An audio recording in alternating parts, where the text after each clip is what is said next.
فاروق کو اللہ سے مانگا، رسول اللہ نے فاروق کو اللہ سے مانگا، عطائے رب سبحان حضرت فاروق اعظم نے چنا اس پاک نے دین کے لیے اس پاک ستھرے کو، چنا اس پاک نے دین کے لیے اس پاک ستھرے کو، حبیب دین دانا حضرت فاروق اعظم رحمت عالم صلی اللہ تعالی علیہ وآلہ وسلم کی ذات بابرکات پر درود و سلام پڑھنے کی بے شمار فضائل و برکات ہے۔ چنانچہ میرے آقا صلی اللہ تعالی علیہ وآلہ وسلم نے ارشاد فرمایا اذا نسیتم شیئا فصلوا علی اذکروہ انشاءاللہ تعالی، فرمایا جب تم کوئی چیز بھول جاؤ تو مجھ پر درود پاک پڑھو، انشاءاللہ وہ بات یاد آ جائے گی۔ سبحان اللہ۔ صلو علی الحبیب صلی اللہ علی محمد صلی اللہ علیہ وسلم وبارک وسلم صلاۃ و سلام علیک یا سیدی یا رسول اللہ۔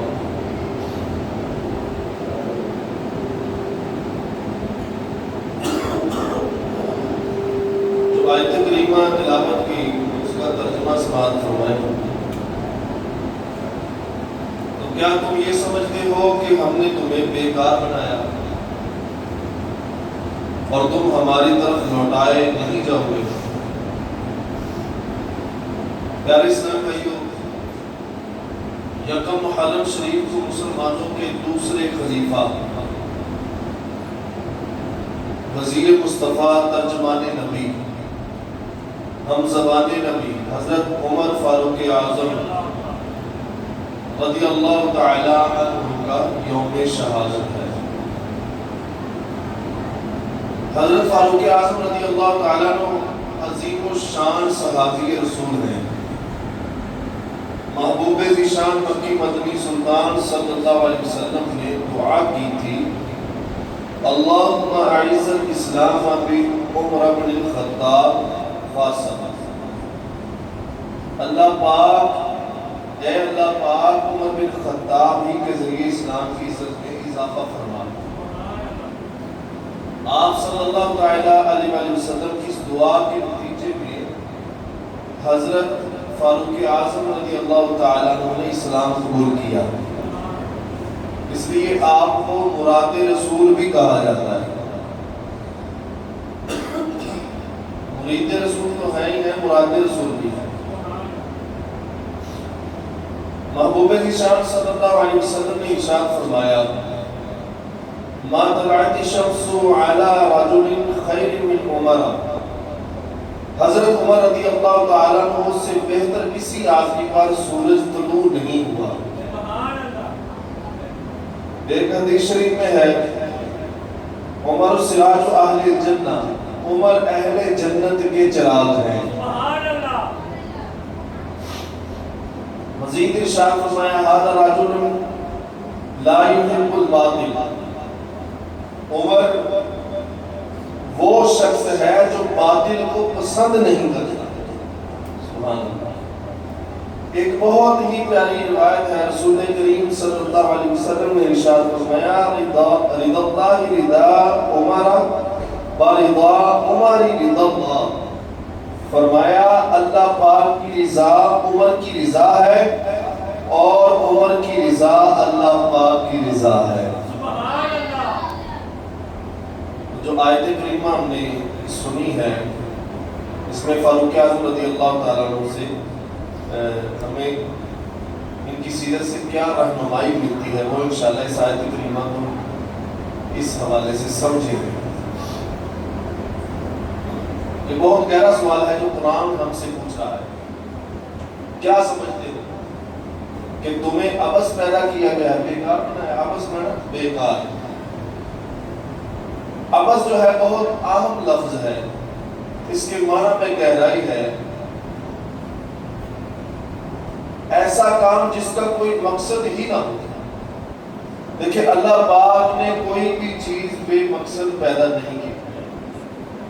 ہمارے لیے بہت ساری چیزیں فضول ہمیں نظر آتی ہیں، لیکن اللہ پاک نے ہر چیز کو کسی نہ کسی مقصد کے تحت پیدا فرمایا، بنایا۔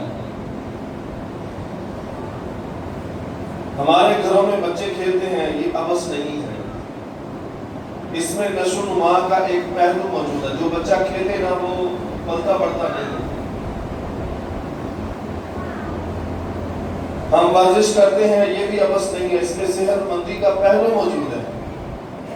جو ورزش کرتا ہے اس سے پوچھا جائے وہ کہے گا یہ بیکار چیز نہیں ہے، اس میں صحت کا راز ہے۔ مثال کے طور پر ایک آدمی نے گاڑی نکالی، 5000 کا تیل ڈلوایا اور نکل پڑا، گاڑی چلاتا جا رہا ہے، جب تھک گیا تو واپس گھر آ گیا، کچھ بھی نہیں کیا، نہ کہیں رکا، نہ کہیں پہنچا، نہ کچھ خریدا، بس یوں ہی بے وجہ 5000 کا تیل جلا کر واپس آ گیا۔ اس کو کہیں گے یہ عبث ہے، یعنی ایک ایسا سفر جس کی کوئی منزل نہیں، ایسا کام جس کا کوئی نتیجہ ہی نہیں، اسے عبث کہیں گے، فضول کہیں گے۔ قرآن ہم سے پوچھ رہا ہے کیا تم یہ سمجھتے ہو کہ تمہیں عبث پیدا کیا گیا ہے؟ ہم نے تمہیں عبث پیدا کیا ہے، ہم نے تمہیں بیکار پیدا کیا ہے، ہم نے تمہیں فضول پیدا کیا ہے؟ بس تم دنیا میں آئے ہو، جیتے رہو گے، پھر مر جاؤ گے، مٹی میں دفن ہو جاؤ گے، پھر کہانی ختم ہو جائے گی۔ وَأَنَّكُمْ إِلَيْنَا لَا تُرْجَعُونَ، اور کیا تم ہماری طرف لوٹائے نہیں جاؤ گے؟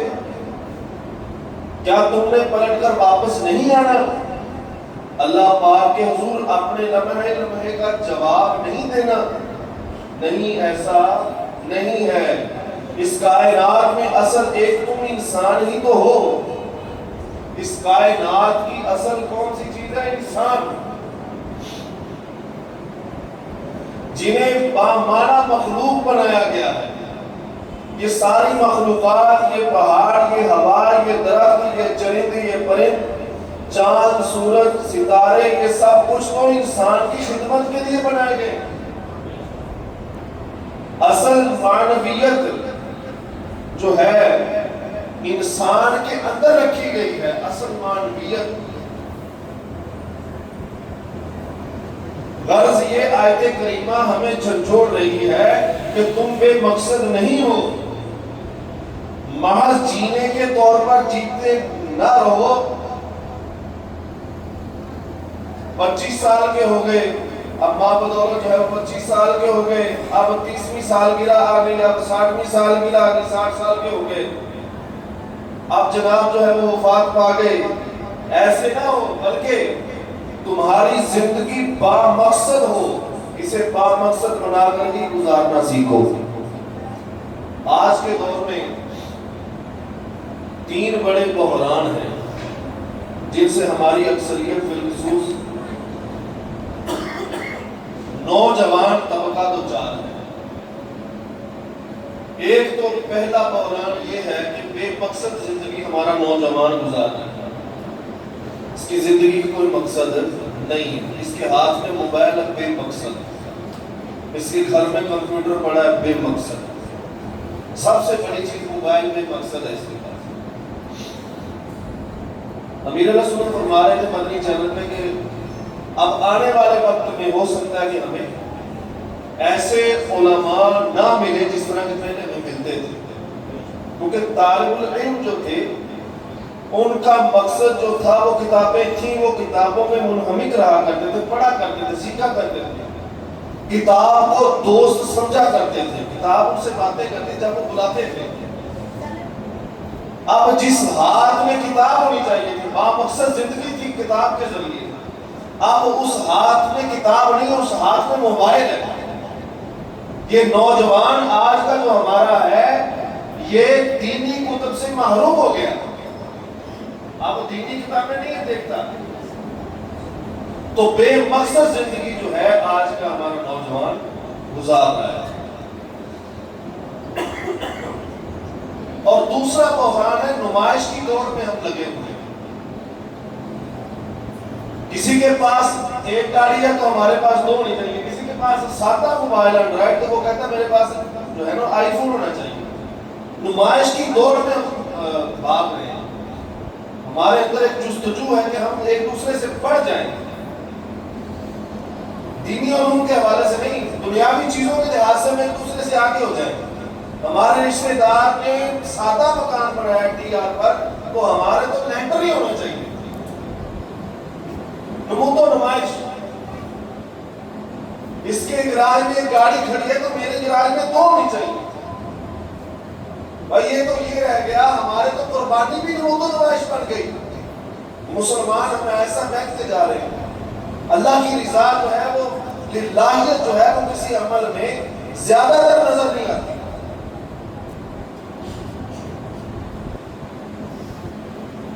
تیسرا بحران جو ہے وہ خود فراموشی. بس جو کچھ میں ہوں میں ہی ہوں, بس اور کوئی ہے ہی نہیں.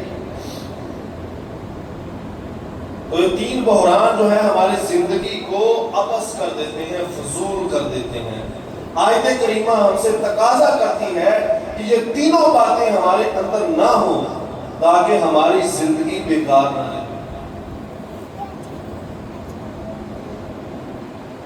پیارے اسلامی بھائیوں, دوسرے لفظوں میں اسے کہتے ہیں بے مقصد زندگی. آپ کسی سے بھی پوچھئے بھائی کیا بننا چاہتے ہو, اس کا جواب شاید آپ کو ہر کوئی دے دے گا. کوئی کہے گا میں ڈاکٹر بننا چاہتا ہوں, کوئی کہے گا میں جو ہے وہ کچھ بننا چاہتا ہوں, میں ٹیچر بننا چاہتا ہوں, میں انجینئر بننا چاہتا ہوں. دوسرا سوال کیجئے کیوں بننا چاہتے ہو. اس کیوں کا جواب شاید کسی کے پاس نہیں ہوتا, کیونکہ بے مقصد ڈاکٹر بن رہا ہے, بے مقصد ٹیچر بن رہا ہے.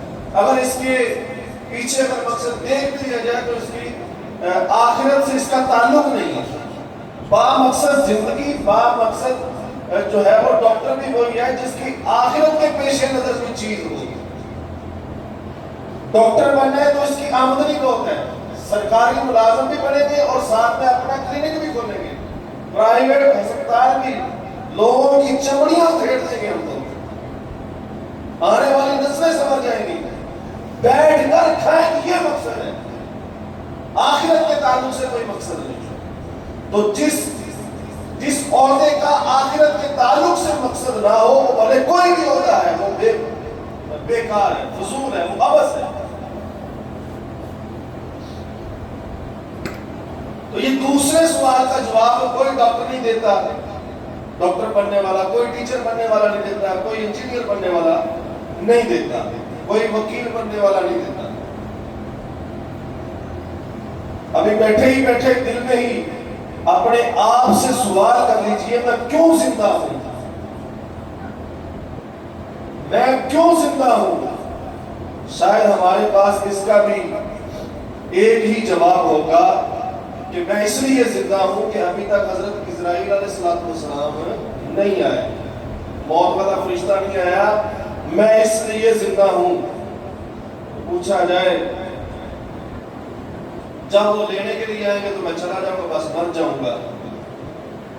چھوڑ کرنے کے لیے عرض کر رہا ہوں, ویسے تو وہ جب تشریف لائیں گے ہمیں جانا ہی پڑے گا, ہماری مرضی کے ساتھ ہمارا دنیا چھوڑنا نہیں ہے.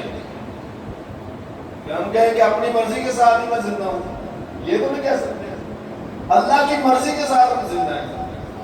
جب ہمارا وقت آ جائے گا ہم کہیں بھی کہ ہم نہیں جاتے تو ہمیں چھوڑے گا نہیں, وہ لے کر ہی جائے گا. پر ہمارے پاس زندگی میں عموماً کوئی مشن نہیں ہوتا, کوئی مقصد نہیں ہوتا. یہ ایک بڑا مسئلہ ہے. حضرت فاروق اعظم رضی اللہ تعالیٰ عنہ کی سیرت پاک کی روشنی میں اس کا حال دیکھیں.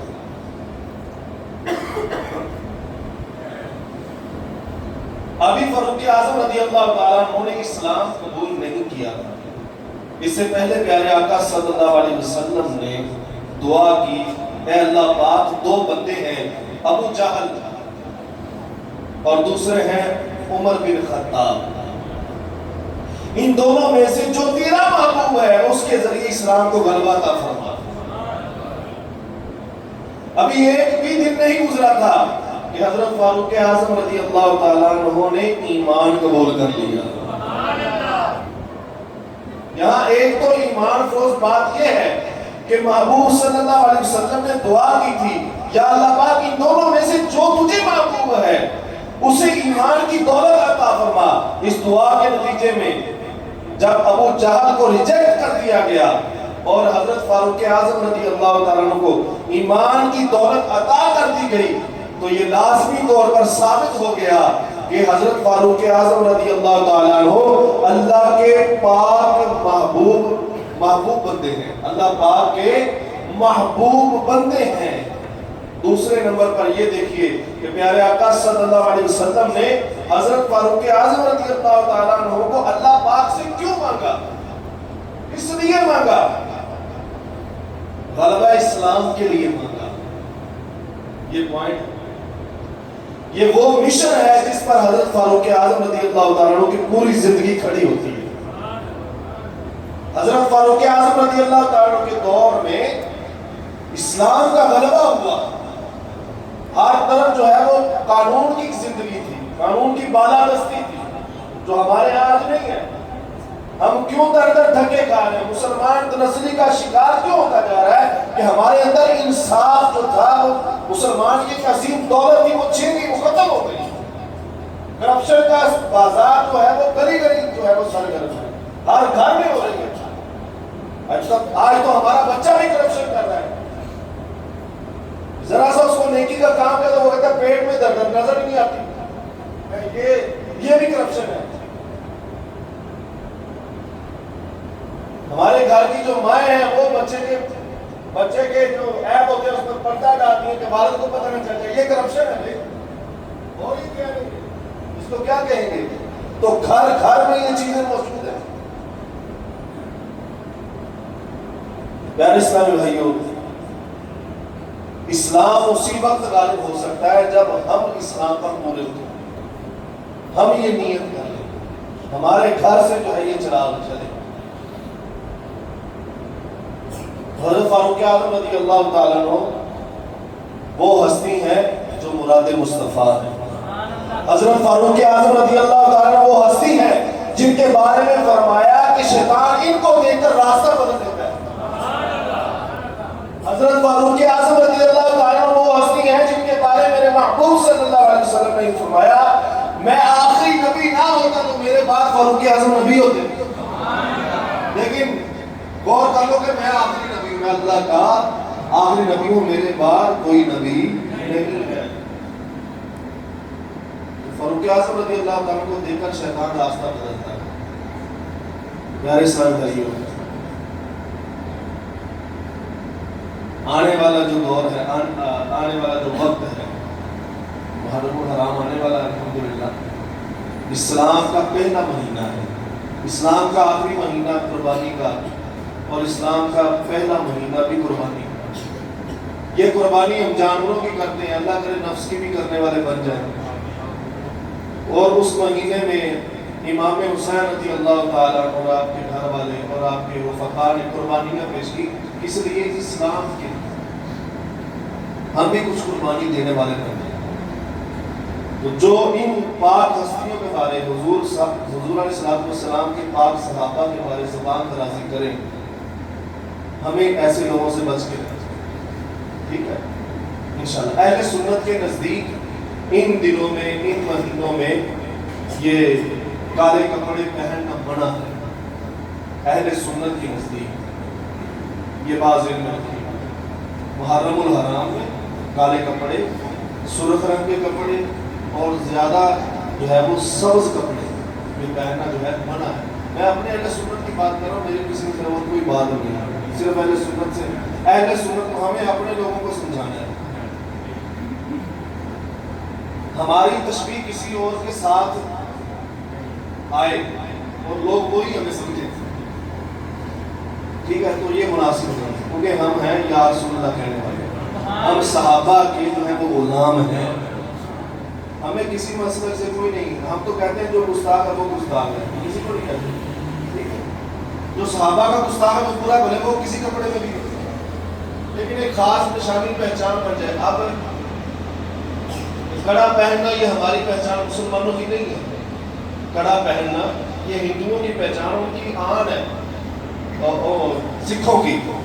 جو سکھ کڑا نہیں پہنتا اس کو سکھ نہیں مانا جاتا، سکھ مذہب میں شک کیا جاتا ہے. تو مسلمان ہو کے وہ کڑا پہنے تو مشابہت تو ہوگی نا اس کے ساتھ. ٹھیک ہے. اسی طرح وہ اس کو منقوہ کہتے ہیں، نکاح یافتہ عورت کہتے ہیں جس کے منگل سوتر پہنا ہوتا ہے عورت کے، اور جس کا نہ ہو اس کو کہتے ہیں یہ شادی شدہ نہیں ہے. تو ان کی ایک پہچان ہے. تو مسلمان ایسی پہچانیں جو ہے وہ استعمال نہیں کر سکتے جو کسی بد مذہب کے ساتھ منسوب ہو یا کسی غیر مسلم کے ساتھ منسوب ہو. اگر یہ استعمال کرے گا اور یہ جانتے ہوئے کرے گا کہ یہ جو ہے وہ گستاخ رسول ہیں یا گستاخ صحابہ ہیں یا گستاخ اہل بیت ہیں، تو یہ خود اس گستاخی پر راضی ہوا اور یہ خود گمراہ ہوا. ہمیں اپنے بچوں کو بھی سنبھالنا ہے، خود بھی سنبھلنا ہے. ہمارا تو نعرہ یہی ہے، مل کر لگاتے ہیں، ہر صحابی نبی، ہر صحابی نبی، ہر صحابی نبی، اے ابو بکر بھی، عمر فاروق بھی، عثمان غنی، فاطمہ اور علی، امیر معاویہ. بھائی ان آنکھوں کو سلام جن آنکھوں نے ایمان کی حالت میں حضور کی زیارت کی. ایمان کی حالت میں دنیا سے چلے، ہم ان کے قدموں کی خواب کے برابر کروڑ میں حصے پر بھی نہیں پہنچ سکتے. ہم تو کیا غوث پاک بھی نہیں پہنچ سکتے جن آنکھوں نے حضور کو دیکھا. تو بچ کے رہنا بھی ٹھیک ہے. اللہ پاک عمل کی